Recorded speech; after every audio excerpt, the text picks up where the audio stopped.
Hello and আসসালামু আলাইকুম everyone. আশা করছি সবাই সুস্থ আছেন এবং প্রতিদিন নতুন কিছু শেখার আগ্রহ নিয়ে ভালোই আছেন। আজকে আমরা এক্সপাও থেকে এসেছি মাইক্রোসফট এক্সেলের দুটি গুরুত্বপূর্ণ ফাংশন নিয়ে আলোচনা করতে এবং সেই ফাংশনসগুলো আমরা দেখব এবং প্রপারলি শিখব। ফাংশনসগুলো হচ্ছে ইফ এবং ইফস।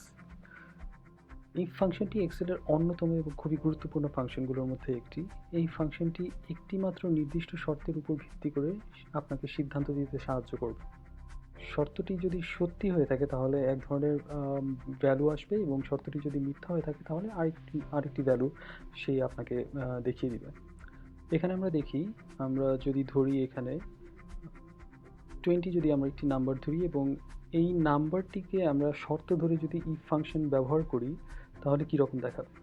ইফ ফাংশনে লিখে আমরা ট্যাব যদি দেই, এখানে বলা আছে লজিক্যাল টেস্ট। আমাদের এখানে লজিক্যাল টেস্টটি হচ্ছে 20 কে যদি আমি বলি যে 20 যদি is greater than or equal to 10 হয় তাহলে আমাকে আউটপুটে দিতে হবে রাইট, আর যদি মিথ্যা হয় তাহলে আউটপুটে দিবে রং।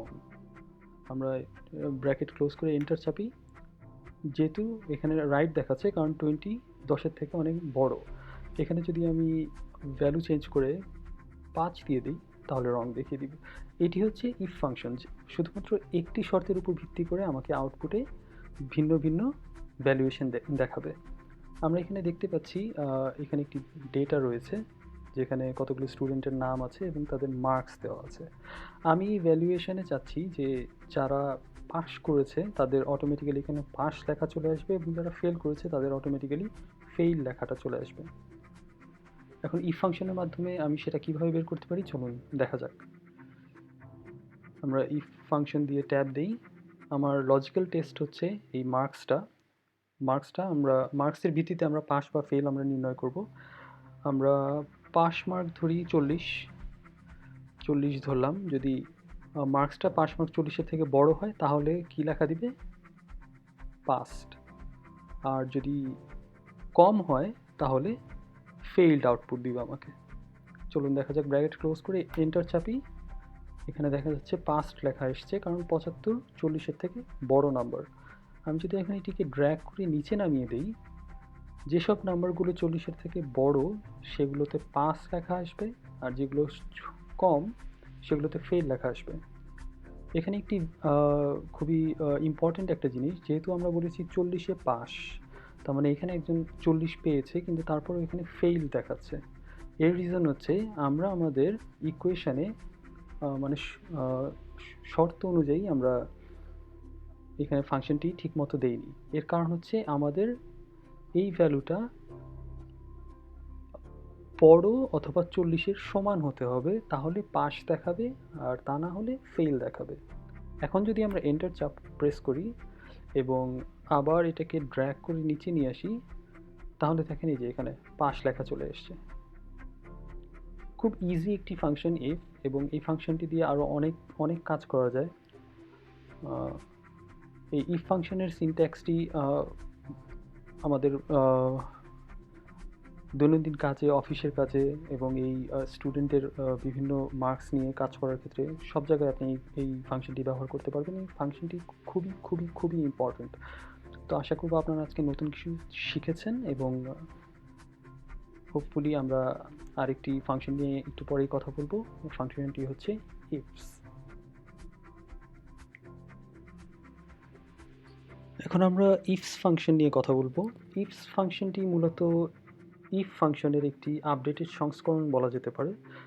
ইফ ফাংশনটি এই ইফস ফাংশনটি বেসিক্যালি অনেকগুলো শর্তের প্রেক্ষিতে আমাকে একটি সিদ্ধান্ত দিবে।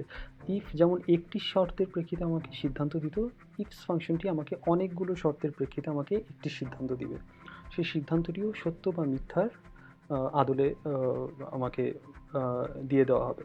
এখন যদি আমি ইফ ফাংশনটি দিয়ে আমি এই অনেকগুলো সিদ্ধান্তকে আমি অনেকগুলো শর্তের ভিত্তিতে আমি সিদ্ধান্ত নিতে চাই, তাহলে আমার ইফ ফাংশনগুলো অনেক বেশি পরিমাণে ব্যবহার করতে হয়। সেক্ষেত্রে আমার সময় সাপেক্ষ ব্যাপার, আর দ্বিতীয়ত এটি খুবই লং টাইম লাগে। কিন্তু ইফস ফাংশনে আমার খুব বেশি সময় লাগে না। চলুন আমরা একটু দেখে নিই। এখানে আমার একটি ডেটা আছে, এখানে বলা হচ্ছে সেলস এবং পার্সেন্টেজ। এর মানে হচ্ছে যাদের সেলস 50,000-এর উপরে বা 50,000-এর সমান আছে তারা একটি বোনাস পাবে 25% করে, যাদের 40,000-এর সমান বা উপরে তাদের 20%, এবং সর্বনিম্ন যারা 15,000-এর কমে আছে তারা কোনো বোনাসই পাবে না। এখানে এমপ্লয়ি আইডি আছে এবং তাদের সেলসের ডেটাগুলো দেওয়া আছে। এখন যদি আমি ইফ ফাংশন দিয়ে জিনিসটা করি তাহলে দেখেন কীরকম হয়। ইফ যদি লিখি, ব্র্যাকেট দিলাম, আমার লজিক্যাল টেস্ট হচ্ছে এটা দিয়ে আমি ইভ্যালুয়েশন করব। এটা যদি greater than or equal to 50,000 হয়, দেন আমার এই ভ্যালুটা 0.25 দিয়ে মাল্টিপ্লাইড হয়ে আমাকে দেখাবে কত পার্সেন্ট বোনাস পেয়েছে। আমার যেহেতু ইফ ইউজ করছি আমাকে আবারও ইফ দিতে হবে, কারণ আমার এখানে কন্ডিশন অনেকগুলো। ইফ দিয়ে আবার ব্র্যাকেট ক্লোজ করব। আমার শর্ত হচ্ছে এই G7 যদি greater than or equal to 40,000 হয় তাহলে এটা 0.20 দিয়ে মাল্টিপ্লাই হবে। আমরা আবারও ইফ লিখব, ইফ লিখে ট্যাব দিব, G7 is greater than or equal to, যদি 15,000 হয় তাহলে G7 into 0.15, comma if tab G7 into G7 is less than, যদি 15,000 হয় তাহলে আমাকে কোনো ভ্যালু দিবে না, কারণ আমি 15,000-এর নিচে কোনো সেলস যদি হয় সেটার পার্সেন্টেজ আমি 0 দিয়ে রেখেছি। সো এখানে আমি শুধু 0 বসালেই আমার কাজটা হয়ে যাচ্ছে। এখন খেয়াল করতে হবে আমি কতগুলো ইফ এখানে দিয়েছি এবং সেই অনুপাতে আমাকে ব্র্যাকেট ক্লোজ করতে হবে। যেহেতু আমি 4টা দিয়েছি, 1 2 3 4, 4টা ব্র্যাকেট দিয়ে আমার ক্লোজ করে দিব। এখানে আমার ভ্যালু চলে এসছে 3750। 25,000 সেল করেছে, এর জন্যে এটা 15,000-এর উপরে আছে, তাই সেটাকে 15% দিয়ে মাল্টিপ্লাই করে 3,750 এসেছে। ইফ ফাংশনটি কত সময় নিয়ে করতে হয়েছে দেখলেন তো। এখন যদি আমরা সেম ফাংশনটি ইফস দিয়ে করি, সেম ক্যালকুলেশনটি ইফস দিয়ে করি তাহলে ব্যাপারটা কীরকম হয়। ইফস দিয়ে আমরা লজিক্যাল টেস্ট, আমাদের এটা হচ্ছে লজিক্যাল টেস্ট, এটা is greater than or equal to 50,000 হলে 7 into 0.25, comma G7 is greater than or equal to 40,000 হলে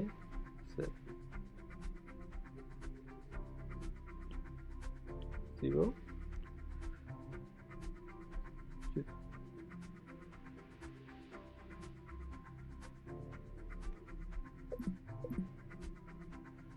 G7 যদি 15,000 বা তার সমান হয় তাহলে G7 মাল্টিপ্লাই হবে 0.15 দিয়ে। অ্যান্ড লাস্টলি লেস দ্যান 15,000 হয় তাহলে কে 0 দেখাবে। তো আমি এখন এন্টার প্রেস করি, ভ্যালু কিন্তু সেমই আসলো, দেখছেন।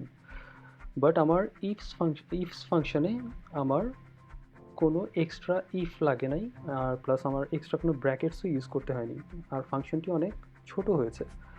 বাট আমার ইফ ফাংশনে এটি অনেক বড়, প্লাস অনেকগুলো আমার ব্র্যাকেটস ইউজ করতে হয়েছে। অনেক সময় আমাদের ব্র্যাকেটস দিতে মনে থাকে না, সেক্ষেত্রে ফাংশনটি এরর দেখাতে পারে। সেজন্যে নর্মালি আমরা অনেক বেশি যখন আমাদের শর্ত থাকবে তখন আমরা ইফস ফাংশনটি ইউজ করব, এবং একটি শর্ত থাকলে আমরা নর্মালি ইফ ফাংশন দিয়ে আমরা ইভ্যালুয়েশন করতে পারবো। এখন আমরা দেখি দুই সাইডেই যদি আমার ভ্যালু সমান থাকে কি না। এখানে দুই সাইডেই ভ্যালু সবগুলোর একই রকমই আছে, বাট দুটোর ফাংশনালিটি আলাদা ছিল। আশা করছি আপনারা বুঝতে পেরেছেন ইফ আর ইফ ফাংশনস কীভাবে কাজ করে এবং তাদের মধ্যে ডিফারেন্সটা কী, এবং তারা কখন কোন শর্ত নিয়ে কীভাবে কাজ করলে আমি ইফ ফাংশন ব্যবহার করব বা কোন শর্ত আসলে আমার ইফস ফাংশনটি ব্যবহার করতে হবে। মূলত দুটো ফাংশনই এমনভাবে লেখা যাতে তারা একটা আউটপুটে সত্য বা মিথ্যা আমাকে দিবে বা কোনো একটা ভ্যালু আমাকে দিবে, বাট ইফ ফাংশনটি শুধুমাত্র একটি শর্তের প্রেক্ষিতে আপনারা ব্যবহার করবেন এবং ইফস ফাংশনটি শুধুমাত্র যখন অনেকগুলো শর্ত একসাথে থাকবে তখন আমরা ব্যবহার করব। আশা করি আপনারা ইফ এবং ইফ ফাংশনসটি বুঝতে পেরেছেন আজকে, এবং আই হোপ আপনারা নতুন কিছু শিখেছেন এবং আপনাদের কাজে লাগাতে পারবেন।